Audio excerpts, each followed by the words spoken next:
it's me. Jimmy, so the question is that should you go and get a degree from the Stephen F. Austin State University? Jump to the screen and let's find out. Let's find out the Stephen F. Austin State University, which is a public university, which is a good thing.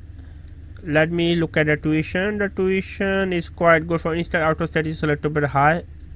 Let me look at the rank, because now the ranking can be a major deciding factor. Rank is good, the world rank is bad. Again, if you really need a degree, then go to a public university. Yes, this is one of the public university, then I can recommend. Most people do not need a degree.